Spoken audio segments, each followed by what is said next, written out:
Graça e paz. Seja bem-vindo ao canal O Poder da Proclamação. Assim também ocorre com a palavra que sai da minha boca. Ela não voltará para mim vazia, mas fará o que desejo e atingirá o propósito para o qual a enviei. A palavra de Deus, ela nunca volta vazia. Isaías 55:11.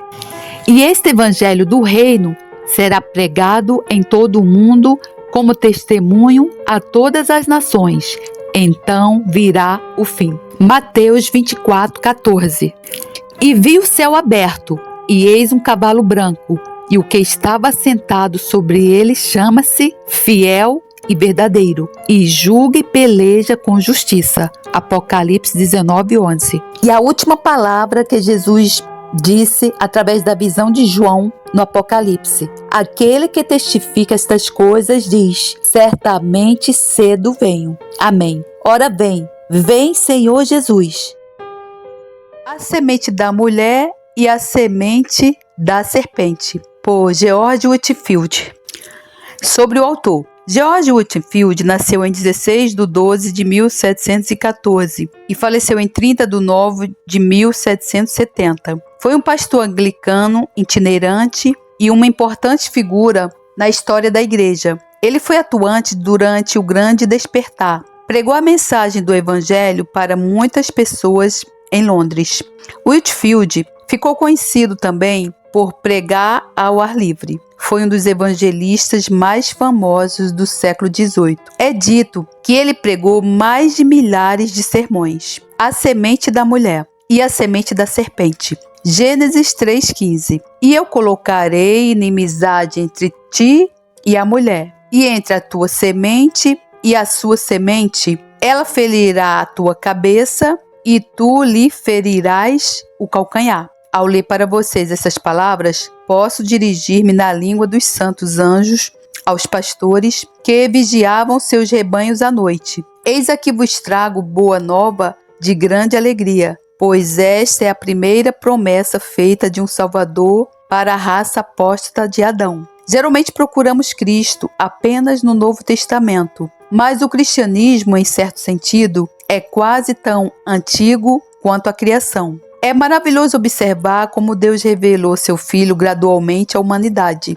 Ele começou com a promessa do texto e esta os eleitos viveram até o tempo de Abraão. Para ele, Deus fez mais revelações de seu conselho eterno a respeito da redenção do homem. Posteriormente, várias vezes e de várias maneiras, Deus falou aos pais pelos profetas, até que por fim o próprio Senhor Jesus se manifestou em carne e veio e tabernaculou entre nós. Essa primeira promessa certamente deve ter sido sombria para nossos primeiros pais, em comparação com aquela grande luz que desfrutamos. E ainda escura como era, podemos nos assegurar que eles construíram sobre ela suas esperanças de salvação eterna e por essa fé foram salvos. Como eles passaram a precisar dessa promessa e qual é a extensão e o significado dela, pretendo, se Deus quiser, tornar o assunto de sua meditação atual. A queda do homem está escrita em caracteres muito legíveis para não ser compreendida. Aqueles que a negam por sua negação, aprovam. Os próprios pagãos confessam e lamentaram. Eles podiam ver as correntes de corrupção correndo por toda a raça da humanidade, mas não podia rastreá-las até a fonte. Antes de Deus dar uma revelação de seu Filho, o homem era um enigma para si mesmo.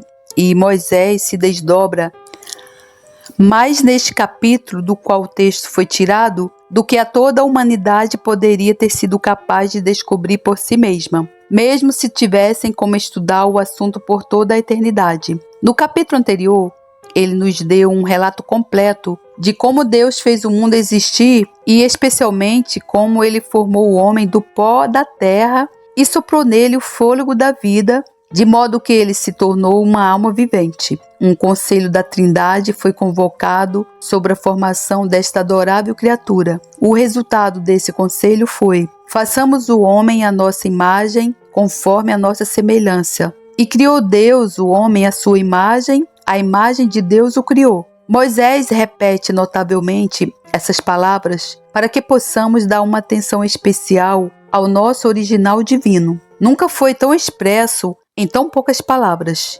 Ninguém, exceto um homem inspirado, poderia ter feito isso. Mas é notável que, embora Moisés mencione que fomos feitos à imagem de Deus, ainda assim ele menciona apenas 2 vezes, e isso de maneira transitória, como se ele tivesse dito: o homem foi feito com honra, Deus o fez direito. A imagem de Deus o criou, homem e mulher os criou. Mas o homem caiu tão cedo e tornou-se como os animais que perecem, não como o próprio diabo, que nem vale a pena mencionar. Não nos é dito quão logo o homem caiu após ter sido criado e, portanto, fixar qualquer hora. É ser sábio acima do que está escrito.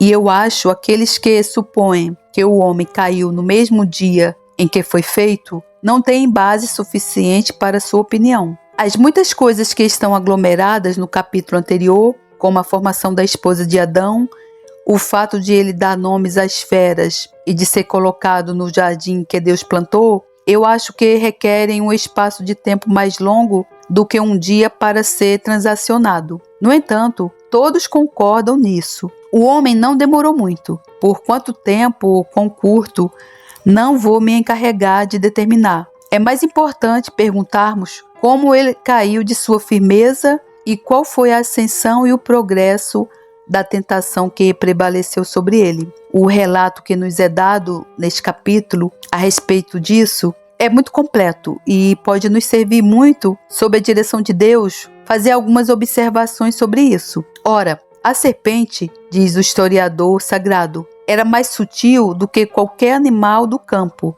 que o Senhor Deus havia feito. E ela disse à mulher: sim, Deus tem dito, não comereis de toda árvore do jardim? Embora essa fosse uma serpente real, aquele que falava não era outro senão o diabo. Daí talvez chamada de velha serpente, porque tomou posse da serpente quando veio para enganar nossos primeiros pais. O diabo invejou a felicidade do homem que foi feito, como alguns pensam, para suprir o lugar dos anjos caídos. Deus fez o homem justo e com todo o poder de resistir se ele quisesse. Ele foi justo, portanto, em deixá-lo ser tentado. Se ele caísse, não teria ninguém para culpar, exceto a si mesmo. Mas como Satanás deve efetuar sua queda? Ele não pode fazer isso por seu poder. Ele o tenta, portanto, por sagacidade. Ele toma posse de uma serpente que era mais sutil do que todos os animais do campo que o Senhor Deus tinha feito, de modo que os homens cheios de sutileza, mas sem piedade, são apenas máquinas nas quais o diabo pode trabalhar, como lhe agrada. E ela disse à mulher: aqui está um exemplo de sua sutileza. Ela diz à mulher o vaso mais fraco, e quando ela estava sozinha sem o seu marido, e portanto estava mais sujeita a ser vencida, sim, Deus tem dito, não comereis de toda a árvore do jardim. Essas palavras certamente são ditas em resposta a algo que o diabo viu ou ouviu. Com toda a probabilidade, a mulher agora estava perto da árvore do conhecimento do bem e do mal, pois iremos encontrá-la em breve colhendo uma maçã dela. Talvez ela possa estar olhando e se perguntando o que havia naquela árvore mais do que as outras, que ela e seu marido deveriam ser proibidos de tirar dela. Satanás, vendo isso e ambicionando atraí-la para uma conversa com ele, pois se o diabo pode nos persuadir a não resistir, mas a comungar com ele, ele ganhou um grande ponto. Ele diz: Deus tem dito, não comereis de toda a árvore do jardim.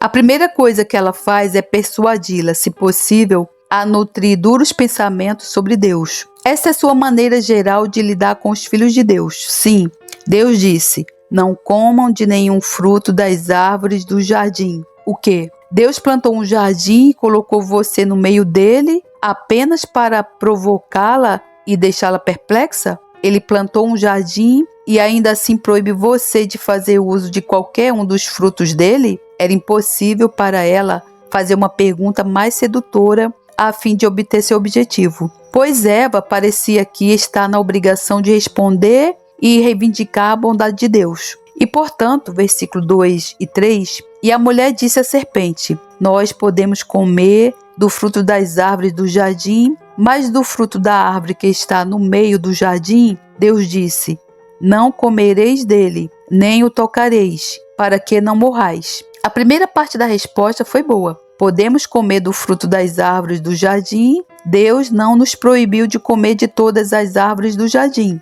Não, podemos comer dos frutos das árvores do jardim. E ao que parece, até mesmo da árvore da vida, que era um sacramento para o homem no estado de inocência. Apenas uma árvore no meio do jardim, da qual Deus disse: não comam do fruto da árvore que está no meio do jardim, nem toquem nele, do contrário, vocês morrerão. Aqui ela começa a se entortar e o pecado começa a conceber em seu coração. Ela já contraiu parte do veneno da serpente conversando com ela, o que ela não deveria ter feito de forma alguma, pois ela poderia facilmente supor que nenhum ser bom poderia fazer tal pergunta a ela e insinuar tais pensamentos desonrosos de Deus. Ela deveria, portanto, ter fugido dela e não ter conversado com ela de forma alguma. Imediatamente, os efeitos nocivos disso aparecem. Ela começa a suavizar a ameaça divina. Deus havia dito: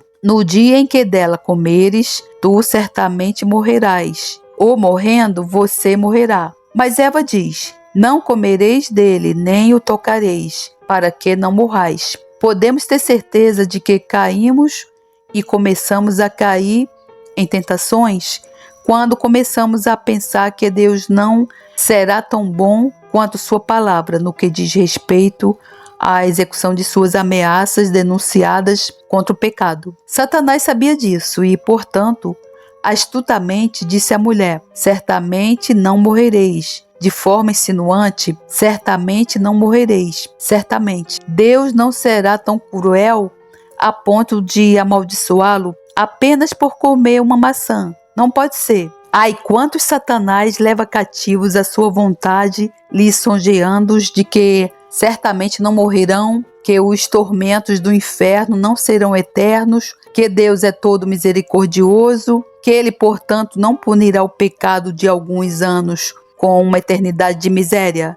Mas Eva encontrou Deus tão bom quanto sua palavra, e o mesmo acontecerá com todos os que continuam em pecado, sob a falsa esperança de que certamente não morrerão. Podemos também entender as palavras faladas positivamente, e isso é compatível com o que se segue. Você certamente não morrerá. É tudo uma ilusão, um mero bicho-papão, para mantê-la em uma sujeição servil. Pois Deus sabe que no dia em que comerdes desse fruto, vossos olhos se abrirão, e sereis como Deus, conhecendo o bem e o mal. Que filho de Deus pode esperar escapar da calúnia quando o próprio Deus foi caluniado assim mesmo no paraíso? Certamente, o entendimento de Eva deve ter sido em certa medida cego, ou ela não teria permitido que o tentador falasse coisas tão perversas. Em que cores odiosas Deus é aqui representado? Deus sabe que no dia em que comerdes desse fruto, vossos olhos se abrirão, e sereis como Deus, iguais a Deus. De modo que a grande tentação era que eles deveriam estar sob nenhum controle iguais, senão superiores a Deus, que os fez, conhecendo o bem e o mal. Eva não sabia o que Satanás queria dizer com isso, mas, com certeza, ela entendeu que era um grande privilégio que eles desfrutariam. E assim Satanás agora aponta um caminho que parece certo para os pecadores, mas não diz a eles que o fim desse caminho é a morte. Para dar apoio e força a essa tentação, com toda probabilidade, Satanás ou a serpente, neste momento, arrancou uma maçã da árvore e a comeu diante de Eva, pelo qual Eva poderia ser induzida a pensar que a sagacidade e o poder de falar que a serpente tinha acima das outras bestas devem ser devidos em grande medida ao fato dele comer aquele fruto. E, portanto, se ele recebeu tantas melhorias, ela também poderia esperar um benefício semelhante com isso. Tudo isso, eu acho, é claro, pois do contrário, não vejo com que propriedade se poderia dizer. E quando a mulher viu que a árvore era boa para alimento, como ela poderia saber que era boa para alimento, a menos que ela tivesse visto a serpente se alimentando dele? Satanás agora começa a obter espaço no terreno. a luxúria concebeu no coração de Eva. Em breve trará o pecado. O pecado sendo concebido traz a morte. Versículo 6. E quando a mulher viu que a árvore era boa para alimento e que era agradável aos olhos e uma árvore a ser desejada para fazer alguém sábio, ela tomou do seu fruto e o comeu, e deu também a seu marido, e ele o comeu com ela. Nossos sentidos são os portos de desembarque de nossos inimigos espirituais. Quão necessária é a resolução do santo Jó: fiz acordo com os meus olhos. Quando Eva começou a contemplar o fruto proibido com os olhos, logo começou a ansiar por ele com o coração. Quando ela viu que era agradável para o paladar e atraente aos olhos, aqui está a concupiscência da carne e a concupiscência dos olhos, mas acima de tudo uma árvore desejável para tornar alguém sábio, mais sábio do que Deus faria que ela se tornasse, não tão sábia quanto o próprio Deus. Ela tomou do fruto e também deu a seu marido com ela, e ele comeu. Assim que ela mesma pecou, ela se tornou tentadora para o marido. É terrível quando aqueles que deveriam ser ajudantes uns dos outros na grande obra de sua salvação são apenas promotores da condenação uns dos outros. Mas assim o é. Se nós próprios formos bons, devemos estimular outros ao bem. Se fizermos o mal, vamos induzir outros a fazer o mal também. Existe uma estreita conexão entre fazer e ensinar. Quão necessário, então, é que todos nós tenhamos cuidado para não pecarmos de forma alguma, para que não nos tornemos fatores para o diabo e enredar, talvez, nossos parentes mais próximos e queridos. E deu também a seu marido, e ele o comeu com ela. Ai, que complicação de crimes havia neste único ato de pecado. Aqui está uma descrença absoluta da ameaça de Deus, a maior ingratidão para com seu Criador, que tão recentemente havia plantado esse jardim e colocados nele com uma aliança tão gloriosa e abrangente. E a maior negligência de sua posteridade, que eles sabiam que resistiriam ou cairiam com eles, aqui estava o maior orgulho de coração. Eles queriam ser iguais a Deus. Aqui está o maior desprezo colocado sobre sua ameaça e sua lei. O diabo é acreditado e obedecido antes dele. E tudo isso apenas para satisfazer seu apetite sensual. Nunca foi um crime de natureza tão complicada cometido por alguém aqui abaixo. Nada além da apostasia e rebelião do diabo poderia igualá-lo. E quais são as consequências de sua desobediência? Seus olhos estão abertos? Sim, seus olhos estão abertos. Mas ai, é apenas para ver sua própria nudez. Pois nos é dito: os olhos dos dois se abriram e perceberam que estavam nus. Nus de Deus, nus de tudo que era santo e bom, e destituídos da imagem divina que antes desfrutavam. Eles podem agora ser chamados de Icabode, pois a glória do Senhor se afastou deles. Oh, quão baixo caíram estes filhos da manhã! Fora de Deus em si mesmos, de serem participantes da natureza divina para a natureza do diabo e da besta. Bem, portanto, eles deveriam saber que estavam nus, não apenas no corpo, mas na alma. E agora que eles estavam nus, como eles se comportam? Eles correm para Deus pedindo perdão? Eles buscam a Deus uma veste para cobrir sua nudez? Não, eles agora estavam mortos para Deus e se tornaram terrestres sensuais, diabólicos. Portanto, em vez de pedir misericórdia a Deus, então juntaram folhas de figueira para cobrir-se, ou coisas para cingir-se delas. Essa é uma representação viva de todo o homem natural. Vemos que estamos nus. Nós, em certa medida, o confessamos, mas, em vez de buscar ajuda em Deus, remendamos nossa própria justiça, como nossos primeiros pais juntaram folhas de figueira, na esperança de cobrir nossa nudez com isso. Mas nossa justiça não suportará a severidade do julgamento de Deus. Ela não nos servirá mais do que as folhas de figueira serviram a Adão e Eva, ou seja, não servirá para nada, pois... E eles ouviram a voz do Senhor Deus andando pelo jardim no frescor do dia. E Adão e sua mulher se esconderam, apesar das suas folhas de figueira, da presença do Senhor Deus entre as árvores do jardim. Eles ouviram a voz do Senhor Deus ou a palavra do Senhor Deus? Sim, o Senhor Jesus Cristo, que é a palavra que estava com Deus e a palavra que era Deus. Eles o ouviram caminhando nas árvores do jardim no frescor do dia. Uma época talvez em que Adão e Eva costumavam ir de maneira especial, oferecer um sacrifício da tarde de louvor e ação de graças. O frio do dia, talvez o pecado tenha sido cometido de manhã, cedo ou ao meio-dia, mas Deus não iria sobre eles imediatamente. Ele ficou parado até o entardecer. E se quisermos efetivamente reprovar os outros, não devemos fazê-lo quando eles estão aquecidos pela paixão, mas esperar até o entardecer. Mas que alteração temos aqui? Em vez de alegrar-se com a voz de seu amado, em vez de encontrá-lo de braços abertos e coração dilatado como antes, eles agora se escondem nas árvores do jardim. Que tentativa tola foi essa? Certamente eles devem estar nus, caso contrário, como eles poderiam pensar em se esconder de Deus? Para onde eles poderiam fugir de sua presença? Mas com sua queda eles contraíram uma inimizade contra Deus. Eles agora odiavam e estavam com medo de conversar com Deus, seu Criador. E não é este o nosso caso por natureza? Certamente é. Trabalhamos para cobrir nossa nudez com as folhas de figueira de nossa própria justiça. Nós nos escondemos de Deus enquanto podemos. E não vamos e nunca poderíamos ir a Deus se o Pai não nos guiasse, atraísse e docentemente nos constrangesse com a sua graça, como ele aqui guiou Adão. E chamou o Senhor Deus a Adão e disse-lhe: Onde estás? E chamou o Senhor Deus a Adão, pois de outra maneira Adão nunca teria chamado o Senhor Deus. E disse: Adão, onde está você? Por que não vejo pagar sua devoção como de costume? Cristãos, lembre que o Senhor sabe quando você não vem para adorar. Portanto, sempre que você for tentado a não ir adorar, cada um de vocês imagine que ouvira o Senhor chamando-os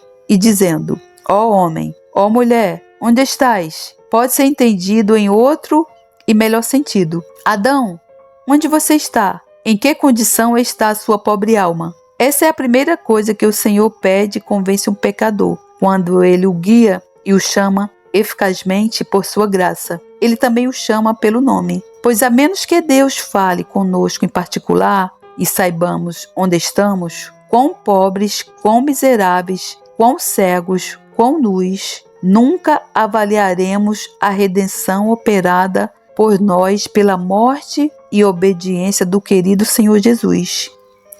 E chamou o Senhor Deus a Adão e disse-lhe: Onde estás? Versículo 10. E ele disse: Eu ouvi a tua voz no jardim e tive medo. Vejo que o pecado nos torna covardes. Se não conhecêssemos o pecado, não deveríamos conhecer o medo.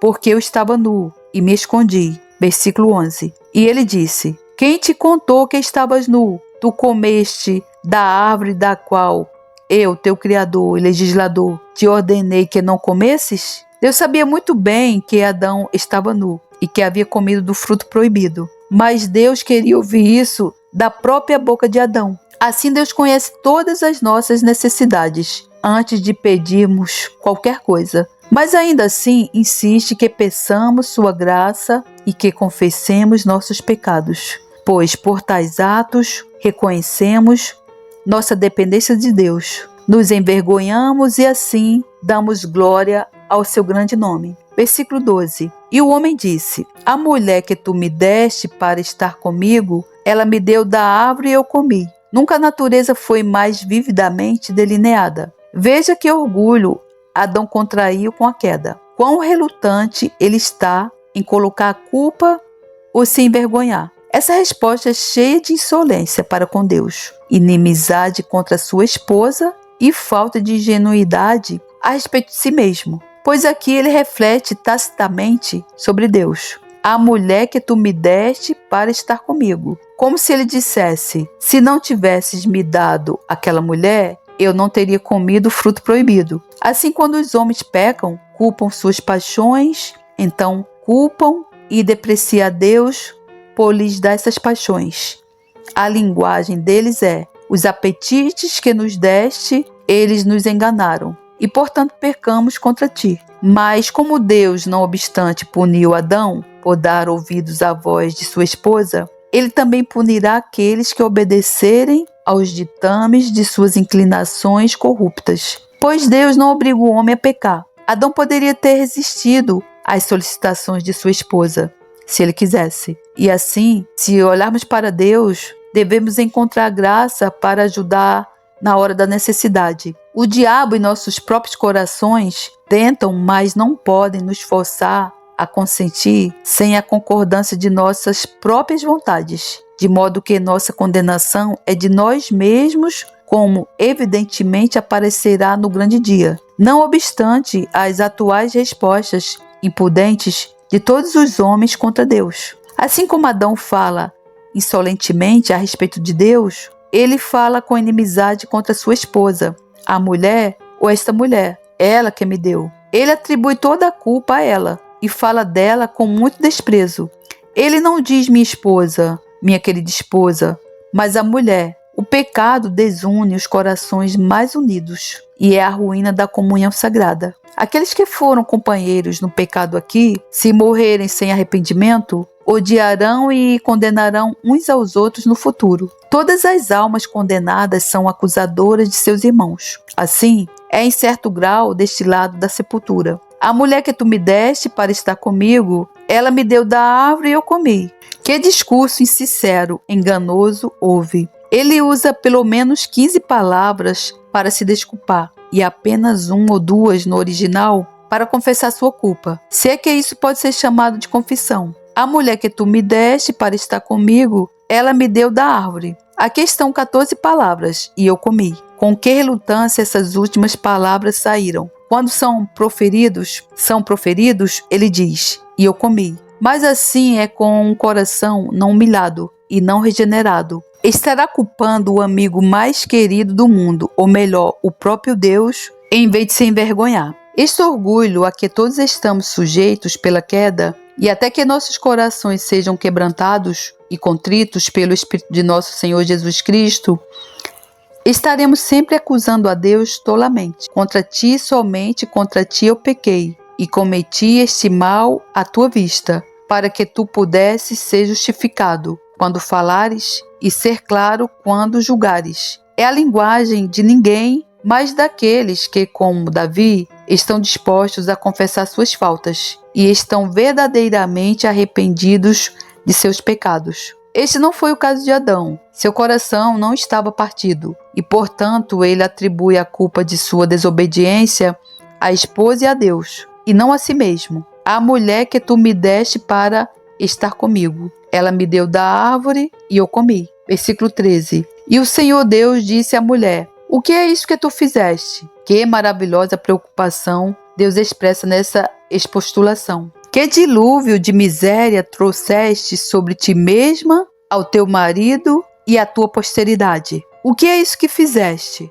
Desobedeceu ao teu Deus, obedeceu ao diabo e arruinou o teu marido, para quem te fiz para ser uma ajudadora. O que é isso que fizeste? Deus aqui desperta para o senso de seu crime e perigo, e, portanto, como se fosse um trovão em seus ouvidos, pois a lei deve ser pregada aos pecadores que confiam em sua própria justiça. Devemos cuidar da cura diante dos pecadores feridos, para que não possamos dizer, paz, paz, onde não há paz. Assegure que pecadores ouçam os trovões do Monte Sinai, antes de levá-los ao Monte Sião. Deve-se temer aqueles que nunca pregam a lei. São inábeis em pregar as boas novas do Evangelho. Todo ministro deve ser um bom Aneses, um filho do trovão, assim como um Barnabé, um filho da consolação. Houve um terremoto e um redemoinho antes que a pequena voz calma viesse a Elias. Devemos primeiro mostrar às pessoas que elas estão condenadas e em seguida mostrar-lhes como devem ser salvas. Mas a sabedoria é proveitosa para direcionar como e quando pregar a lei e quando aplicar as promessas do Evangelho. E o Senhor Deus disse à mulher, o que é isso que tu fizeste?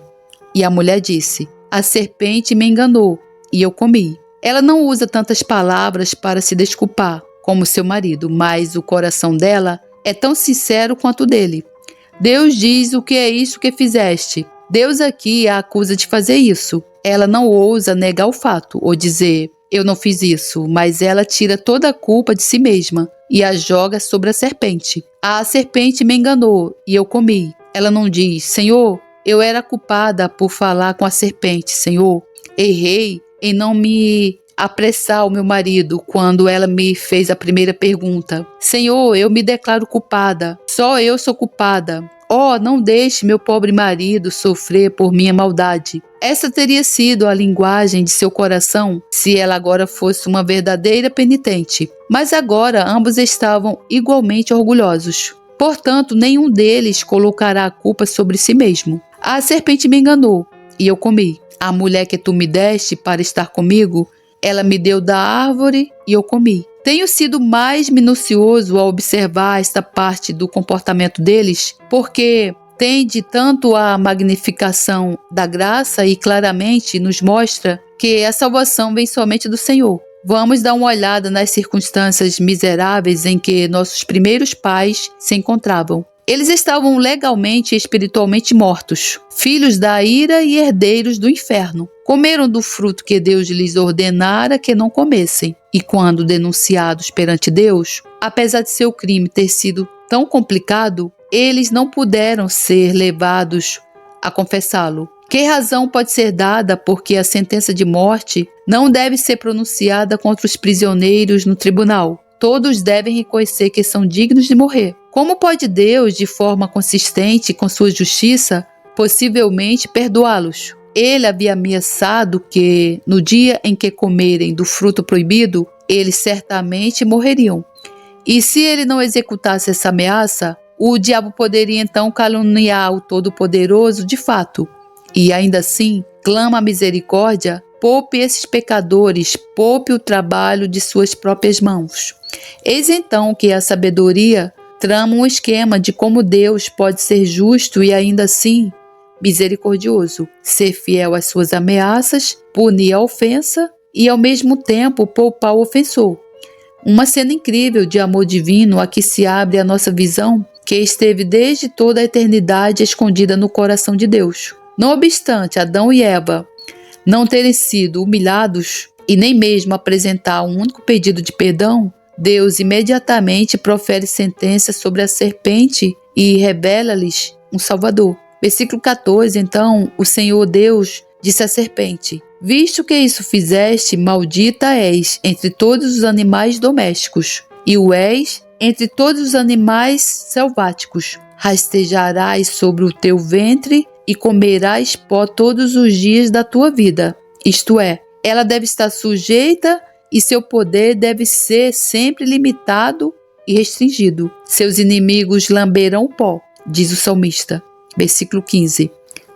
E eu colocarei inimizade entre ti e a mulher, e entre a tua semente e a sua semente. Ela ferirá a tua cabeça e tu lhe ferirás o calcanhar. Antes de prosseguir com a explicação deste versículo, não posso deixar de notar um grande erro do qual o autor de The Holy Duty of Man é culpado ao fazer este versículo. Contém uma aliança entre Deus e Adão, como se Deus agora tratasse pessoalmente com Adão, como antes da queda. Pois, falando sobre a segunda aliança em seu prefácio, a respeito de cuidar da alma, diz ele: essa segunda aliança foi feita com Adão e conosco nele, logo após a queda, e está brevemente contida nessas palavras, Gênesis 3,15, onde Deus declara: a semente da mulher quebrará a cabeça da serpente. E isso foi feito, como foi a primeira de algumas misericórdias a serem concedidas por Deus e de alguns deveres a serem desempenhados por nós.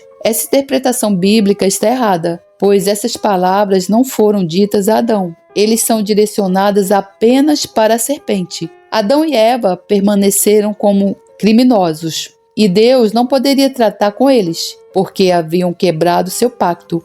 E está tão longe de ser uma aliança em que algumas misericórdias devem ser concedidas por Deus e alguns deveres desempenhados por nós, que aqui não há uma palavra que se pareça com isso. é apenas uma declaração de um dom gratuito de salvação por Jesus Cristo, nosso Senhor. Deus o Pai e Deus o Filho fizeram uma aliança a respeito da salvação dos eleitos de toda a eternidade, onde Deus o Pai prometeu que se o Filho oferecesse sua alma em sacrifício pelo pecado, ele deveria ver sua semente. Agora, esta é uma revelação aberta desta aliança secreta. E, portanto, Deus fala nos termos mais positivos. Esta te ferirá a cabeça e tu lhe ferirás o calcanhar. O primeiro Adão, com o qual Deus tratou antes, provou-se falho. Deus, portanto, para garantir que a segunda aliança não seja quebrada, coloca nas mãos do segundo Adão, o Senhor do céu, o nosso Senhor Jesus Cristo. Adão, após a queda, não era mais nosso representante. Ele e Eva eram apenas pessoas privadas como nós e deviam apegar-se à declaração de misericórdia contida nessa promessa pela fé, como realmente fizeram, e por isso foram salvos. Eu não digo nada exceto que, se formos eternamente salvos, devemos crer e obedecer. Fé e obediência são condições somente se nós apenas queremos dizer que elas vão diante da nossa salvação. Mas eu nego que estas sejam propostas por Deus a Adão ou que Deus trate com ele nessa promessa como fazia antes da queda sob a aliança de obras. Pois como poderia ser isso se Adão e Eva estavam agora prisioneiros no tribunal, sem forças para cumprir qualquer condição? A verdade é esta: Deus, como recompensa pelos sofrimentos de Cristo, prometeu dar aos eleitos fé e arrependimento, a fim de levá-los à vida eterna, e ambos estes e tudo mais necessário para sua felicidade eterna, e infalivelmente garantindo a eles nessa promessa, como o Sr. Rastan, um excelente teólogo escocês, mostra claramente em um livro intitulado A View of the Covenant of Grace. Isso não é de forma alguma uma distinção desnecessária, é uma questão de grande importância. Por não saberem disso, as pessoas foram enganadas por tanto tempo. Elas foram ensinadas que deveriam fazer isso e aquilo como se estivessem sob um pacto de obras.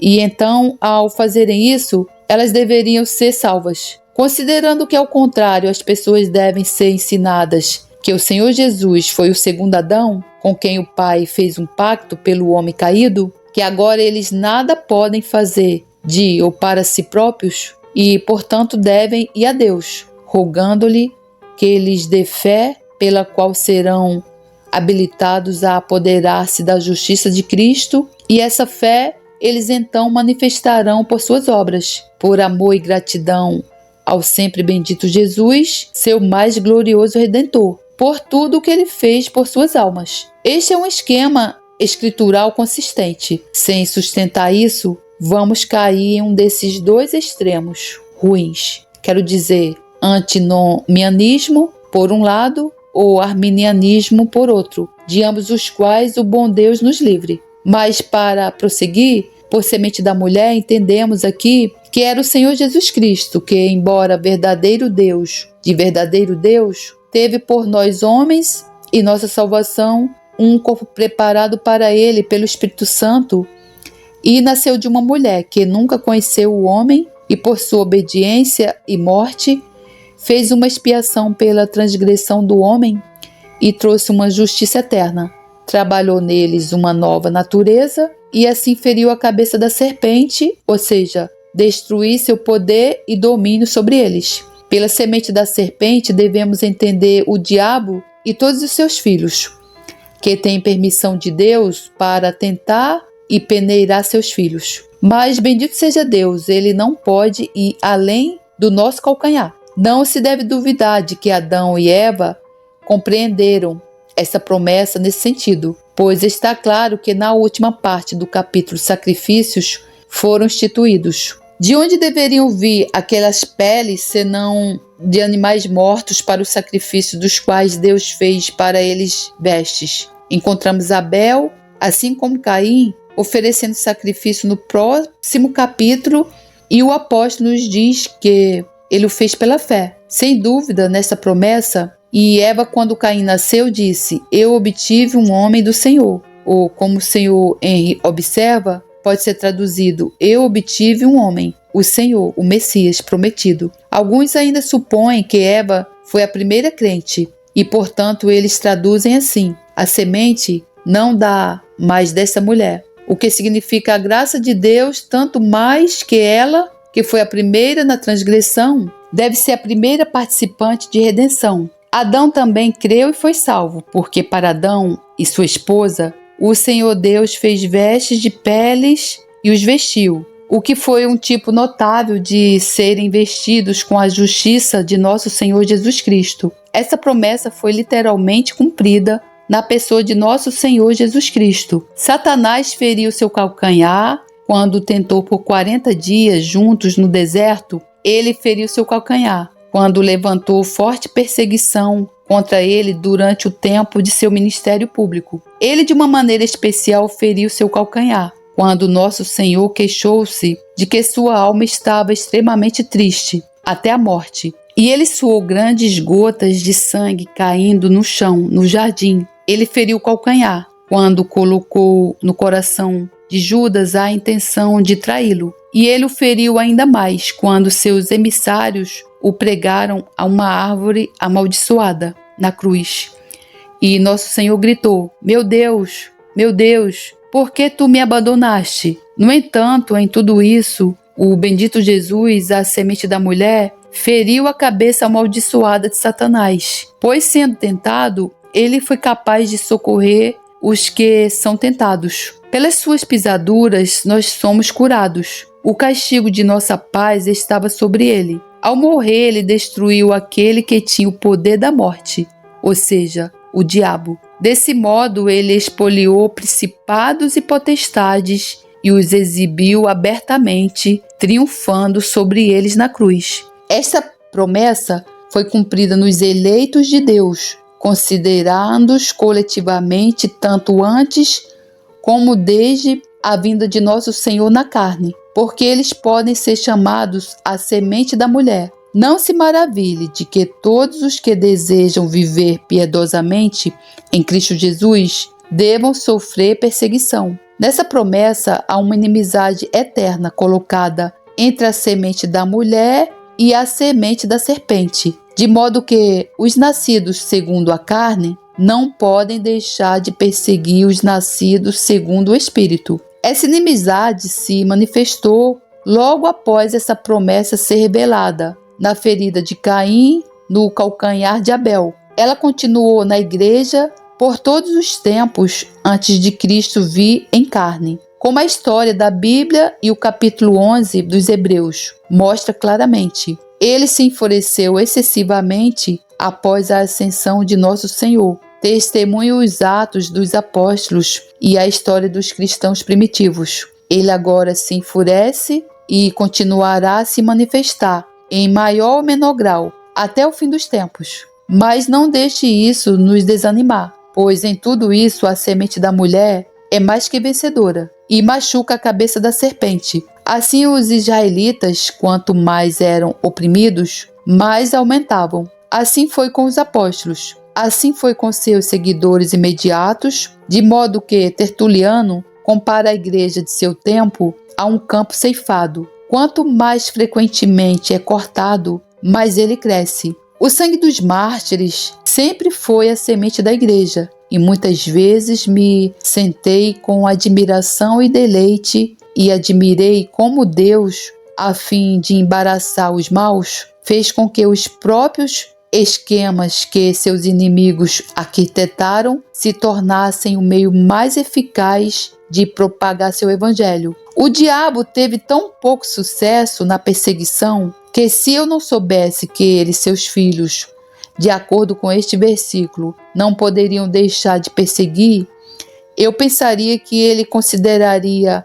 usar sua força para ficar quieto. O que ele ganhou perseguindo os mártires na época da Rainha Maria? Não foi a graça de Deus extremamente glorificada em seu apoio? O que ele ganhou perseguindo os bons e velhos puritanos? Não provou o povoamento da Nova Inglaterra? ou para chegar mais perto de nossos próprios tempos, o que ele ganhou nos expulsando das sinagogas? Não tem a palavra de Deus desde então prevalecido poderosamente? Meus queridos ouvintes, vocês devem me desculpar por falar tanto sobre este assunto. Deus enche minha alma em geral quando chego a esse assunto. Posso dizer, como Lutero, se não fosse pela perseguição, eu não entenderia a Escritura. Se Satanás ainda machucasse ainda mais meu calcanhar e seus servos me jogassem na prisão, eu não duvido que mesmo isso só tenderia a machucar mais eficazmente sua cabeça. Lembro-me de uma frase que o então Lord Chancellor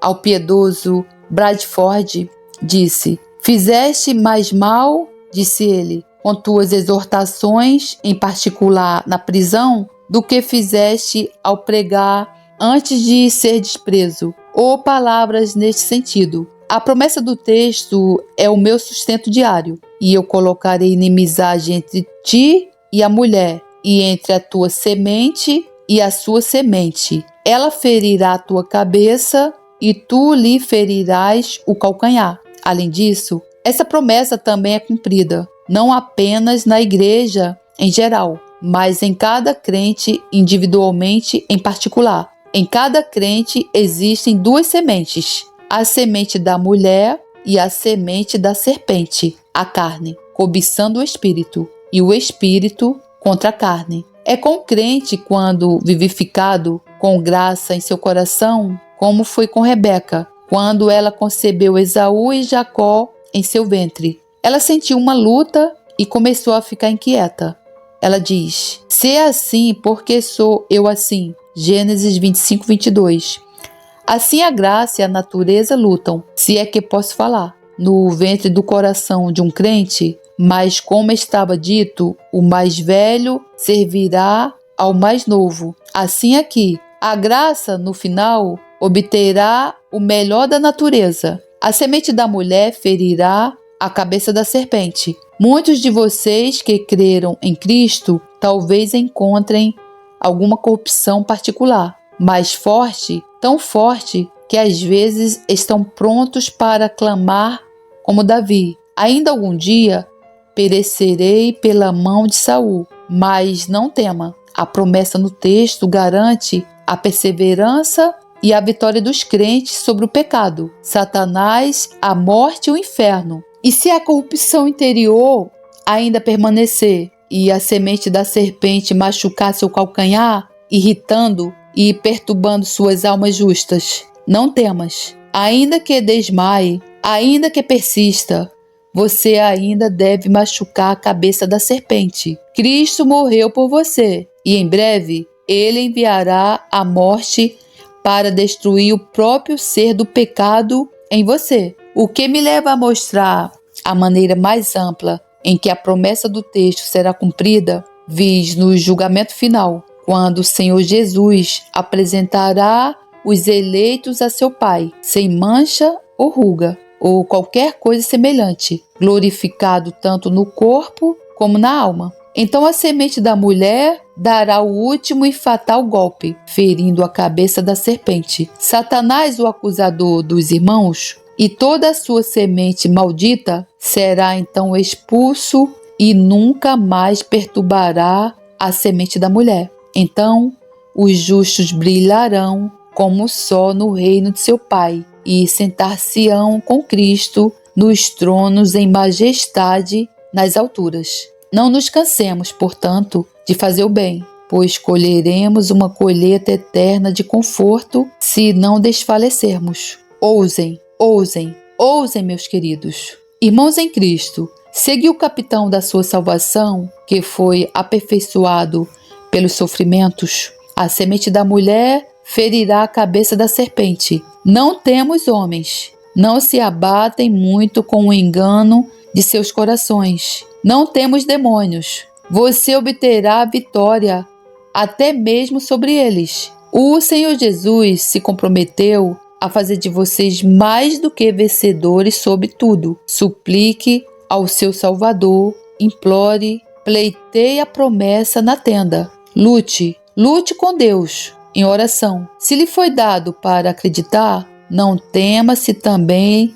lhe foi dado para sofrer. Não seja amedrontado por seus adversários. O rei da igreja os tem todos acorrentados. Seja gentil com eles. Ore por eles, mas não os temais. O Senhor ainda trará de volta sua arca, embora no momento tenha sido levada para o deserto e Satanás, como um relâmpago, cairá do céu. Há alguns inimigos de Deus aqui? A promessa do texto me encoraja a desafiá-los. A semente da mulher, o sempre abençoado Jesus, deve ferir a cabeça da serpente.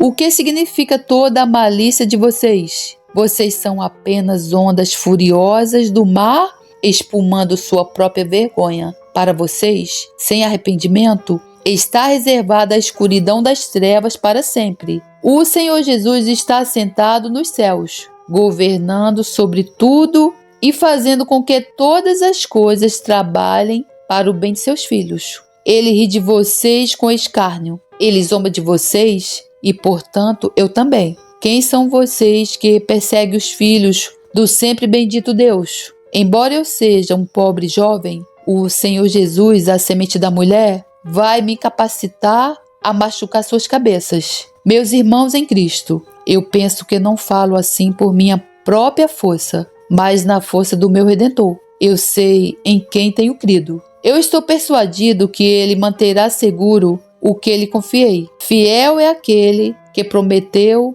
que a semente da mulher feriria a cabeça da serpente. Que todos nós possamos experimentar o cumprimento diário desta promessa, tanto na igreja como em nossos corações, até que cheguemos à igreja dos primogênitos, os espíritos dos justos tornados perfeitos, na presença e real fruição do grande Deus, nosso Pai Celestial, a quem, como Filho e o Espírito Santo, seja atribuída toda a honra, poder, força, majestade e domínio, agora e para todos os séculos dos séculos. Amém.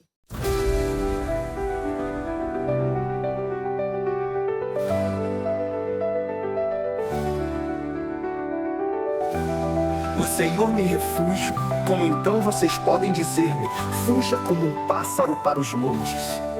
Vejam, os ímpios preparam seus arcos, colocam as flechas contra as cordas para das sombras as atirarem os retos de coração. Quando os fundamentos estão sendo destruídos, que pode fazer o justo? O Senhor está no seu santo templo. O Senhor tem o seu trono nos céus. Seus olhos observam, seus olhos examinam os filhos dos homens. O Senhor prova o justo, mas o ímpio e a quem ama a injustiça, a sua alma odeia. Sobre os ímpios ele fará chover brasas ardentes, enxofre incandescente, vento ressecante é o que terão. Pois o Senhor é justo e ama a justiça, os retos verão a sua face.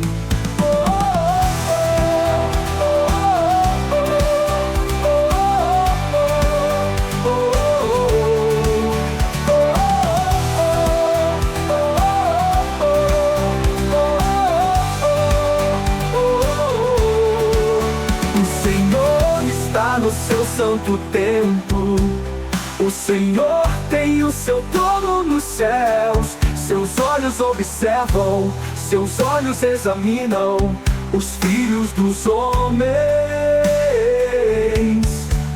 O Senhor prova o justo, mas o ímpio e a quem ama a injustiça, a sua alma odeia. Sobre os ímpios ele fará chover brasas ardentes, enxofre incandescente, vento ressecante é o que terão. Pois o Senhor é justo e ama a justiça, os retos verão a sua face.